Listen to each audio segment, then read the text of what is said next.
Mr. President, hindi pwedeng sisihin na nagkulang tayo sa pagbibigay sa kanila.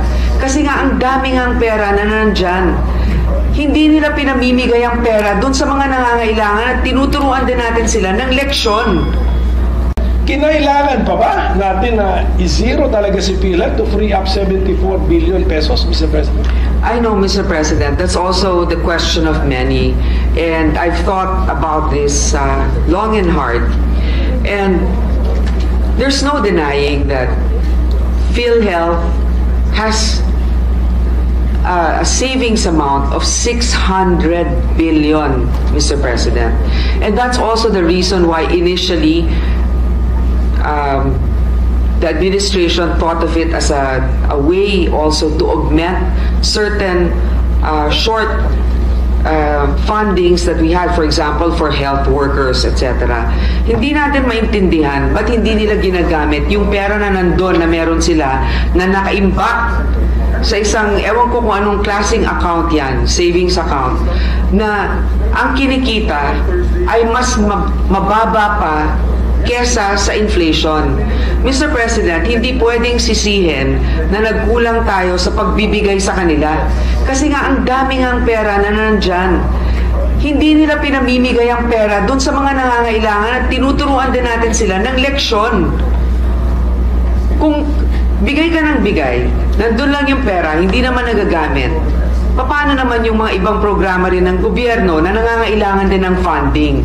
Yun nga yung sinasabi ko, pag meron kang, syempre di ba, sinasabi natin, 5 yung anak mo, lahat yan kailangan pantay-pantay na mabigyan mo. Totoo yun. Pero sa lahat sa kanila, tinitignan mo rin kung sino may pangangailangan at sino naman ang may kakayanan na itayo rin ang kanyang sarili. Yun din ang sinasabi natin, it's a leadership problem also in PhilHealth and it's a disbursement problem. Gaya nga ng sinabi ni Senator Cynthia, ang problema din sa PhilHealth, hindi na natin alam kung ano ba talaga yung mga benepisyo natin. Wala tayong card na nagsasabi hanggang dito o ganyan ang may bibigay sa'yo. Ang tagal-tagal ng approval minsan. Hindi alam ng ating mga kababayan kung paano sila comply dun sa mga requirements. So ito yung mga nagiging issue. Hindi sila kulang sa pera. At alam ko yung iba talagang pinagdidiinan nito. Pero 600 billion ang meron sila. Samantalang ang dami natin din pangangailangan pagdating sa edukasyon, pagdating sa infrastruktura. Alam mo, maganda talagang magbigay ng social protection, wealth transfer. Importante yan. Pero kailangan din natin ng wealth generating initiatives kasi hindi natin mapopondohan ang mga ibang bagay na magbibigay ng suporta sa ating mga kababayan kung ang gobyerno ay walang programa na magpapalago ng ating ekonomiya. I'm reminded of the saying that health is wealth. But I don't think, Mr. President, that we can use funds meant for health so that we will justify this, that we will generate wealth for the nation. Mr. President, the budget of the DOH has increased from last year. So it may not have been an item, for example, in particular for PhilHealth. Pero,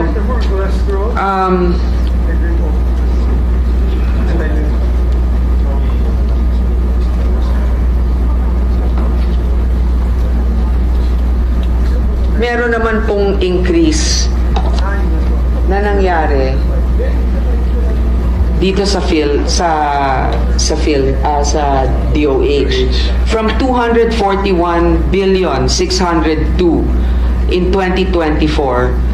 Yung BICAM natin nasa 247,923. So we are, of course, health is wealth. That's very important. But also, health, the financial situation of our country, the economy, and wealth-generating initiatives are important so that we can support social protection initiatives such as the health sector. PhilHealth, ito ang isang very contentious. Okay? nakita natin na ang PhilHealth, yung subsidiya na ibinibigay ng gobyerno, na hindi man lang nila nagagamit. Okay? Ang PhilHealth ngayon, kung hindi ako nagkakamali, merong 600 billion na reserve funds. Nakadeposito lang yan sa, ewan ko kung anong account nila nilalagay, but definitely kung anong kinikita niyan, mas maliit pa mas mababa pa sa inflation. So, lugi pa yung gobyerno. So, sa ngayon, ang PhilHealth ay hindi nabigyan ng budget sapagkat kailangan nilang gamitin muna yung kanilang reserve funds na kung nakikita ninyo, marami nang nagagalit dahil hindi nabibigyan ng tamang reimbursement. Hindi mabilis ang pagka-reimburse.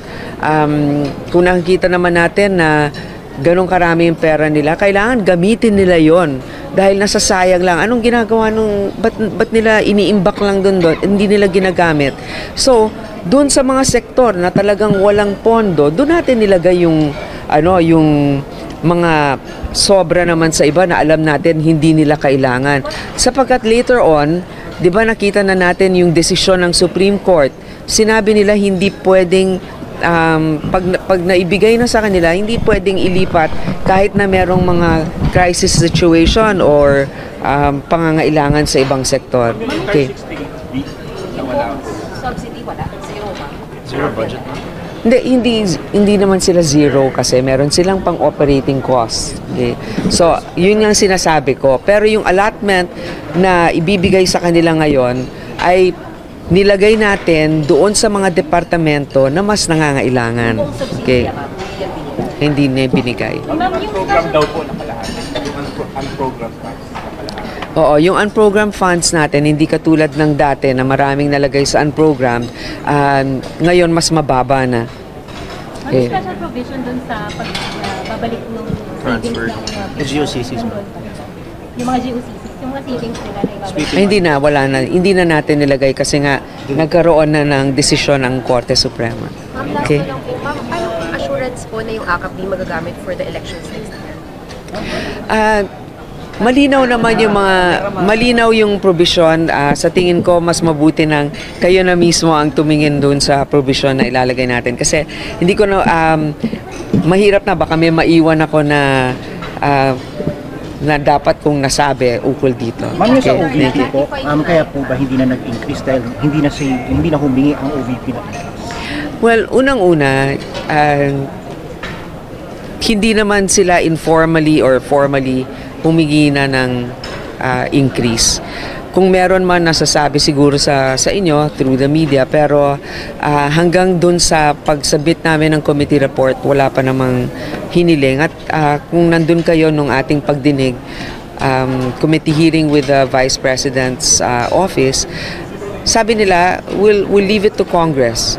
But kahit naman sinabi nila yon, siniguro pa rin natin dahil may mandato din ng Vice President.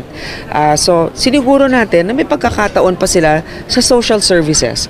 Merong about 600 million na pwede nilang gamitin para doon. Calendar